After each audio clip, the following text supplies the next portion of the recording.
If it is or if it ain't, it's going to come out.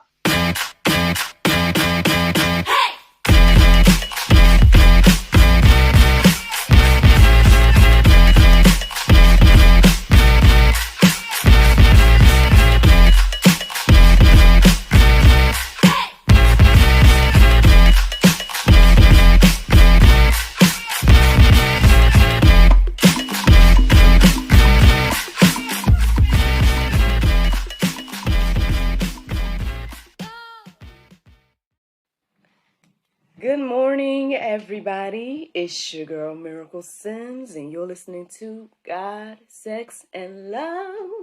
Your daily dose of inspiration and juice. It is June the 17th, 2023. And today the topic is the unrepentant heart. Good morning, good morning, good morning, and happy Saturday, everybody. I hope that you all had a fabulous Friday.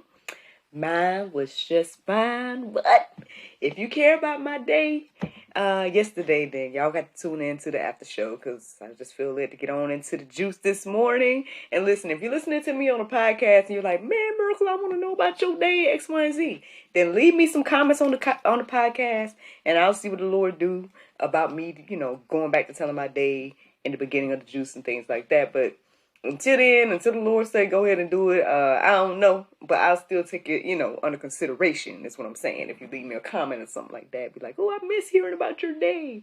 You're making me have to search for it on YouTube. Whatever the case is, but yeah, let's get into this conversation about the unrepentant heart, y'all. How did I get to this topic today? Well, long story short, I woke up at the sound of my alarm. I hit the snooze. Kind of tried to rest again until 4:30. Listen to the prayer meditation. I did all the stuff. I didn't look up the time I woke up, because again, when I woke up at my regular time, then I don't know, it doesn't stand out to me to look it up. But anywho, I listened to the prayer meditation and all of that was good. Don't really remember it at the moment, but just being honest. It was good when I was listening to it though.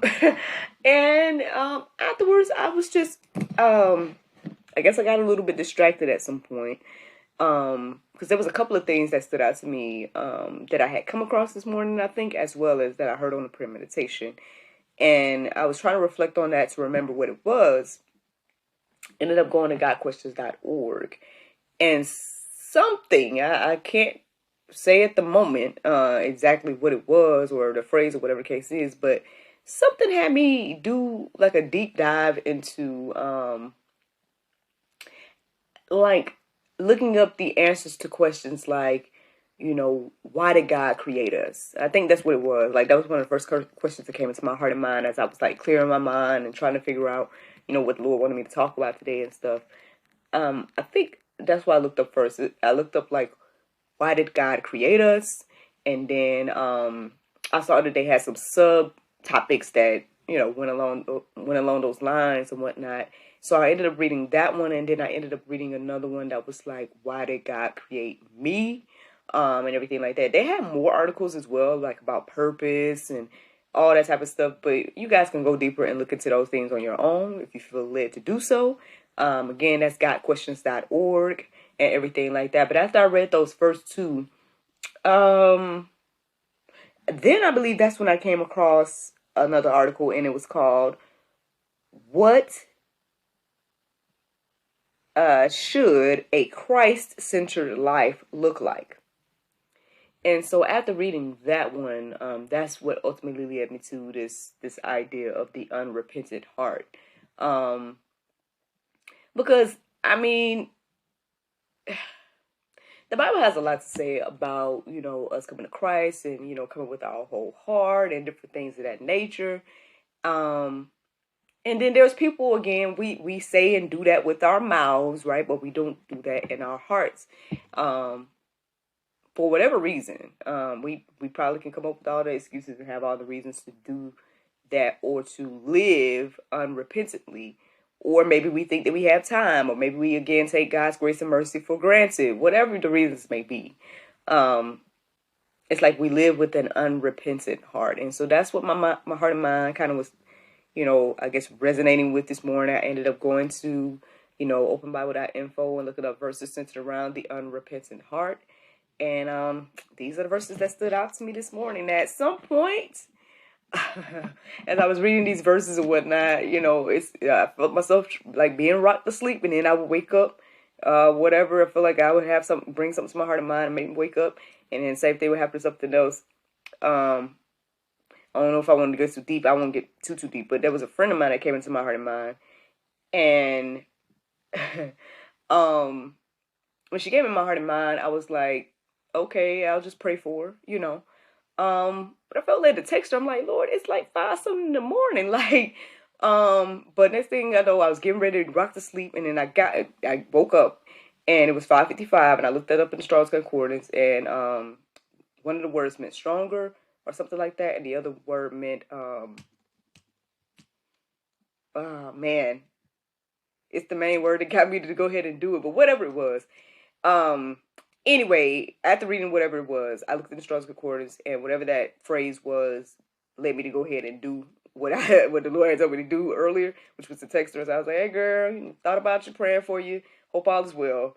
And that's what ultimately woke me up completely to go ahead and do the juice this morning. So God be the glory for different things, you know what I'm saying? I hope that me being obedient was right on time for her, and it was right on time for me. And hey, I guess I'm right on time for you, whoever you are listening to the sound of my voice this morning. So let's get into this conversation, y'all. The unrepentant heart. These are the verses that stood out to me this morning. Romans 2:5. It says, but because your hard and impotent heart, because of your hard and impotent heart, you are storing up wrath for yourself on the day of wrath, when God's righteous judgment will be revealed. Oh, Lord. We starting off to get heavy this morning. But on the flip side, this is what we do when we have an unrepentant heart. And then we have no one to blame but ourselves. Like I said yesterday, right? We talk about, feeling like we got, what they call it, like superhero syndrome or something like that. At the end of the day, the only one that stands in the gap for us is Jesus. No one else can stand in the gap for us in our choices at the end of the day. And so, because of that, right? If we're unrepentant and we don't accept Jesus and all that type of stuff, this is the type of effects that we have, and this is what the alternative is, according to the Bible. And so, it might be pulp. We might not want to hear that this morning. It might be something where it's like, again, I guess the thing is about this situation, again, when you realize that it's you and your choices at the end of the day, it's a hard pill to swallow, right? Because you don't have no one else to blame, no one else to point the finger at. We like to point the finger at God, we like to point the finger at others and things like that. But at the end of the day, it's really you and your heart and what you decide to do with the message of Christ. And you can't blame nobody else for that. Like, you can be like, oh, well, my upbringing and da-da-da-da-da. But if you heard the gospel in any form or fashion, you can't even use that as an excuse. I guess past the age of, what they call it? The age of, I don't know the phrase right now. Y'all know it's early in the morning. But when you get past a certain age, and I mean like physical age, like, age or whatever the case is, then it's on you, and hard pill to swallow, but hey, there it is. First verse of the morning. So here we go. Then we got 1 John 1:8. It says, okay. It says, if we say we have no sin, we deceive ourselves, and the truth is not in us. Again, we go through life and think like, oh, this whole sin thing, there's no da-da-da-da-da. Like, shout out to, again, Frank Turek and the people over there at Cross Examine. I don't know if I got their link on my thing. I usually talk about them and say that I need to put it up here. But, Cross Examine, y'all can look them up on YouTube. I'm sure they got a website and all that as well. Like, they have these deep conversations, y'all, all the time. And, I guess the thing about life, man, is that, again, we can pretend like, oh, everything happened by chance and, all this type of stuff. And people take on that mindset. Actually, it reminds me of the conversation I had yesterday. One of the future guests of the Juice at some point he was talking about evolution. And I'm like, well, listen, I'm going to have to confirm that this is a Bible-believing program. You can say whatever you want to say, but, you know, X, Y, and Z. There's going to be things that I may not fully agree with my guests that come on the GSL. That's a whole other conversation. But people take on the mindset that everything just happened from nothing and stuff like that. And you can do that. You got the free will to do that, you know.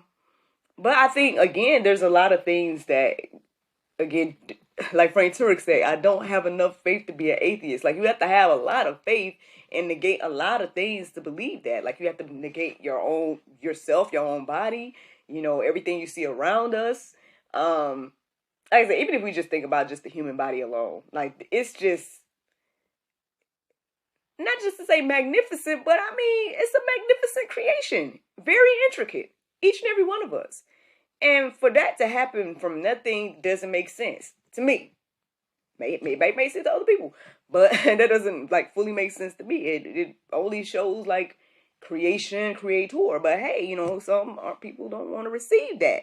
And so as they don't receive that, right, if we don't receive what the Bible has to say about how the earth began, all these different type of things, then we're going down the line of whatever else that we don't receive as well. And so then there's this thing where we're telling ourselves, oh, you know, there's no sin, there's no right and wrong, you know, your truth, my truth, everybody got a truth, whatever the case is. And I think deep down we know inside that that's not accurate, because like in my Frank Turek voice, when someone says there's no truth, and then you just ask them, is that true? But it's just that simple, like in some ways, and it's funny and laughable sometimes, but it's not funny. This verse isn't funny though. You know, it's very heavy and, again, hard choice. If you're saying that you have no sin, right, you're just deceiving yourself according to the Bible, according to what this verse is saying, and it's plainly saying, and the truth is not in us. Or you, or however, you know. It says, if we say, so if we say we have no sin, we deceive ourselves and the truth is not in us. And that's the thing, you have no one else to blame but you. At the end of the day, I don't know why the Lord keep reiterating that. But there's no one else to blame, even if you be like, well, I heard it from such and such and such. Like, ooh, okay, well, all right, so let me show you.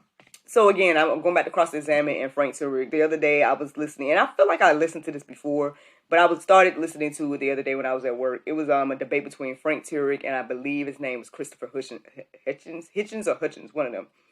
And apparently he's this very prolific atheist debater, all this type of stuff. Sound very eloquent. He has a little British accent, but has the British accent. Sounds very intelligent. I'm sure a very intelligent man, X, Y, and Z. Him alongside like people like Stephen Hawking and all these people, right? They go through life. They say that there's no God. They say that there's no this, no that, and then they proclaim it. They get on their soapboxes and become a stumbling block, and I'm pretty sure many people's way and whatnot. But at the end of the day, those gentlemen, both Stephen Hawking and Christopher Hitchens, from what I understand, are both deceased at this point, and so they know at the end of the day what we don't know, right? What we still debate about and things like that.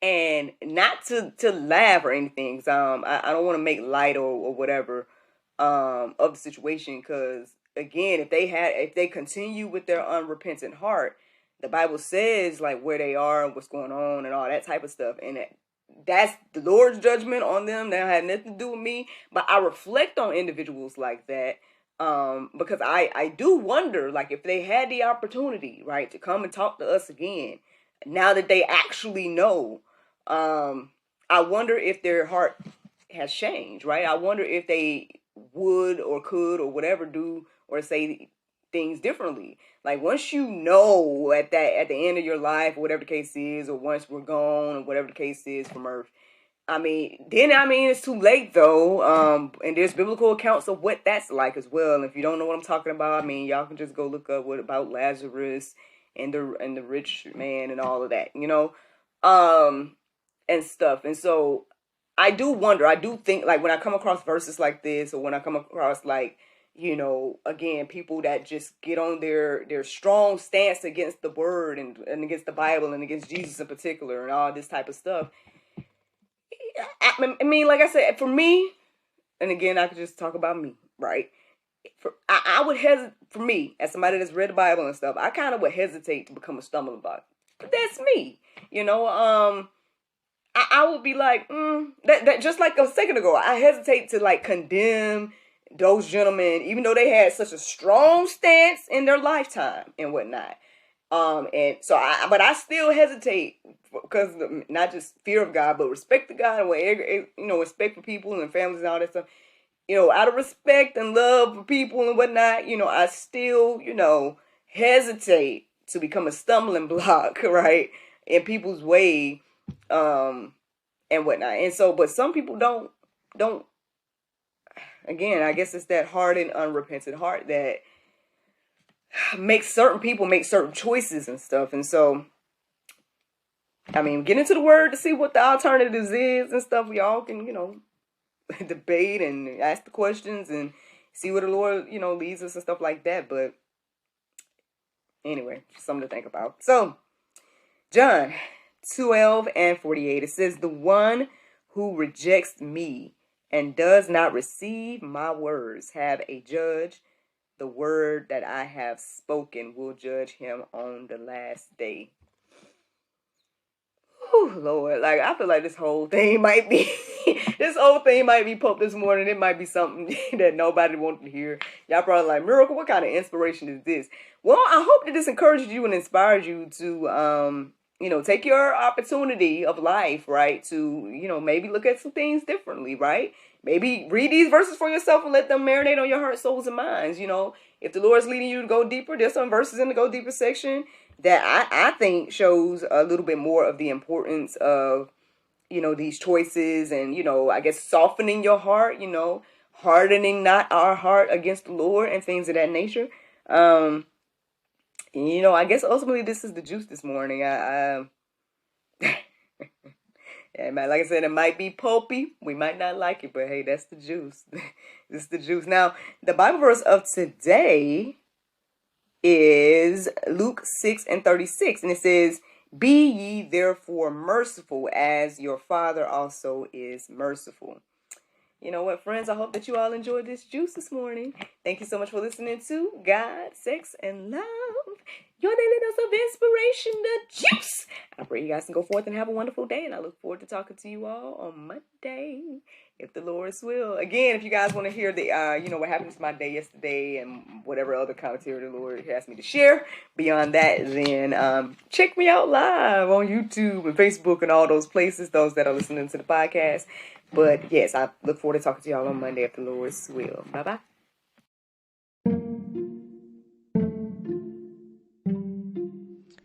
Everyone is stuck at home, but life is still happening around us every day. Birthdays, anniversaries, holidays, and celebrations. Send your friends and family the gift of wine from the comforts of home. Wine shop at home with Miracle of Wine. Wine, gift baskets, wine accessories, and more at miracleofwine.com.